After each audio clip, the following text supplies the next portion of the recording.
It's that time of year again. Tax, STAR, ACT, and SAT. But don't fret. Kiki, McCall, McKenna, Sarah, and Maddie will show you good test-taking tips. Hey there, freshmen. Having a hard time taking tests? Need some study tips? We've got some advice for you.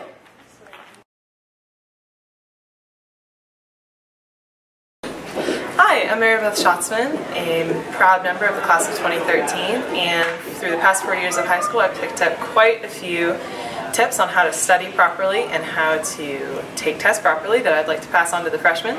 As far as studying properly, it's really important to start early, not to procrastinate, and to just try and get as much help as you can and as much help as you need. As far as taking tests properly, try and make sure to get enough sleep beforehand. At a certain point, staying up all night to study for a test is not going to make that much of a difference when you're not really that awake to take it. I'm Timothy Davis. I'm a senior. A few study tips for the freshmen.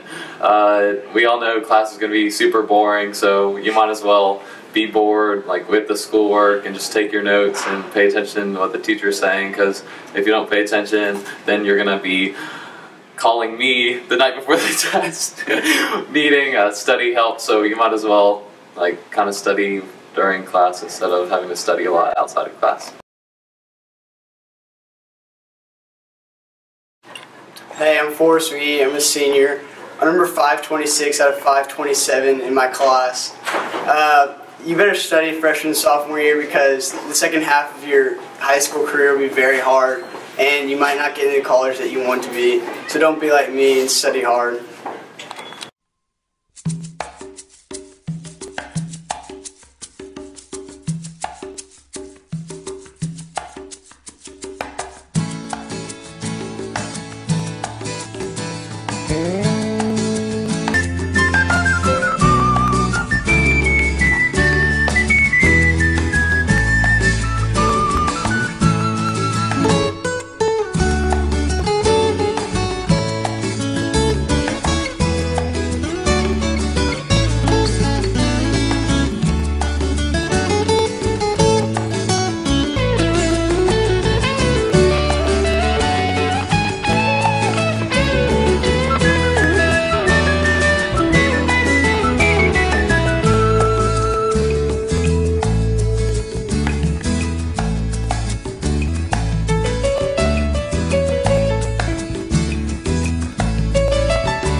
Wow, I wish I would have gotten some of that advice when I was a freshman. Luckily, I'm a senior. Ska.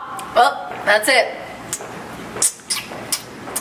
Finally, it's important to stay healthy this spring, Mustangs. Me has some good health tips. Do you ever wake up in the morning feeling exhausted? People worry about falling to sleep, and then they can't fall asleep. You want to make your bed a sleep zone only. You don't want to bring your work into bed. You don't want to bring, all the things that you're doing into bed. Your breathing.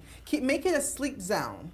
If you're having a hard time going to sleep, the Sandman hasn't come call in 20, 30 minutes, get up. Do something non-stimulating. Maybe you need to fold a load of laundry. Let your mind relax. Let your mind just wander and cool down. It's best to have really a routine for going to bed. You can't just fall into bed and expect that sleep will come. You make sure that you're working during the day to provide yourself a good night's sleep at night. Get some exercise, but not too close to bedtime. Try to go to bed at around the same time every night and wake up at the same time every morning. If you're having trouble going to sleep, you can't be loosey-goosey about your habits. You have to be a little bit more regimented so that your body knows that it's time to wind down. And replenish itself. Exactly.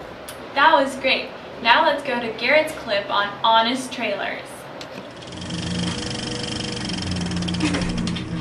I really like movies, but it's pretty fun to make fun of them every now and then. I mean, when you think about it, almost every movie ever made has a premise that can easily be made fun of. I mean, think of movies like Daddy, it's a ship. Titanic 3D. 3D so real you can actually feel James Cameron stealing money from your pocket. A film so bloated you can honestly just skip the first half hour. Don't worry, there's still like 3 hours left to go. The Lord of the Rings trilogy. From the award-winning visual effects team that launched the career of one man who must now wear skin-tight spandex and face dots for the rest of his life, comes a movie bursting with so much manly compassion, you'll think you're watching Brokeback Mount Doom. A tale that will strive to prove that people of all walks of life can work together as long as they're all white. Seriously, even when they die, they come back whiter. And what about Twilight, New Moon, a role model so terrible and reckless. She'll encourage all angsty teenagers to drive off on motorcycles with complete strangers, jump off cliffs, slap shirtless weird dudes. Calm down now. Stand between vampires and large deadly werewolves. Travel to foreign countries without telling their parents. And drown themselves to see hallucinations of their ex-boyfriends. I'm pretty sure this makes her schizophrenic. The Avengers. Witness the excitement. I need you to get to that engine control panel. Of Iron Man repairing a spaceship for 20 minutes. The thrill of generic aliens on flying jet skis. The confusing energy source of the Tesseract. The Tesseract can't fight. You can't protect against yourself. And its completely unjustified failsafe. The explosion that instantly kills every alien, conveniently tying up all loose ends. The bromance. The Hunger Games. In a dystopian future, the rich dress like second-rate Lady Gagas in cities left over from the Phantom Menace, while the poor struggle for survival in unnecessary shaky cam, but can still somehow afford futuristic projection thingies. And of course, how could we forget The Notebook. A movie so generic, yet inexplicably popular, it's basically the Olive Garden of love stories. And a romance that will make nagging girlfriends ask, why aren't you more like Ryan Gosling?